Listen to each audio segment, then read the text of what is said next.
জীবিত থাকতে আমার ভাইয়ের বাদী অন্য কেউ কেন হবে?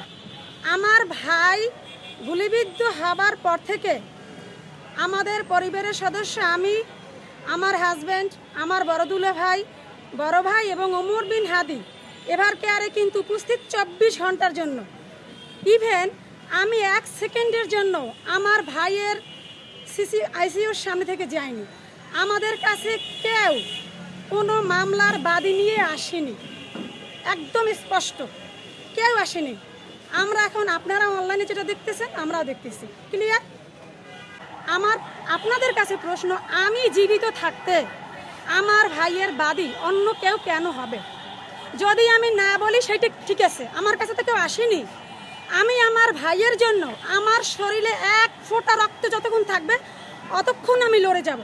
আর যারা যারা এই মিথ্যাচার করতেছে, এই প্রোপাগান্ডা ছড়াচ্ছে, আপনাদেরকে ইনশাল্লাহ সামনে পরবর্তীতে আরও অনেক কর্মসূচি আসবে, সেগুলোর মাধ্যমে আপনাদেরকে ক্লিয়ার করে দেব। আমরা এই বিষয়ে আপনাদেরকে পরে ক্লিয়ার করব। আজকে আমি আমার ভাই হত্যার বিচারের বাইরে একটা কথা বলতে চাই। আমি এ নিয়ে মানে সামনে দীর্ঘদিনে সব কিছুর জটিলতা খুলে যাবে ইনশাল্লাহ, সব কিছুর। আমি আজকে আমার ভাই হত্যার বিচারের দাবি নিয়ে এখানে আসছি এবং এই দাবির বাইরে আর কোনো কথা বলতে চাই না। ওকে।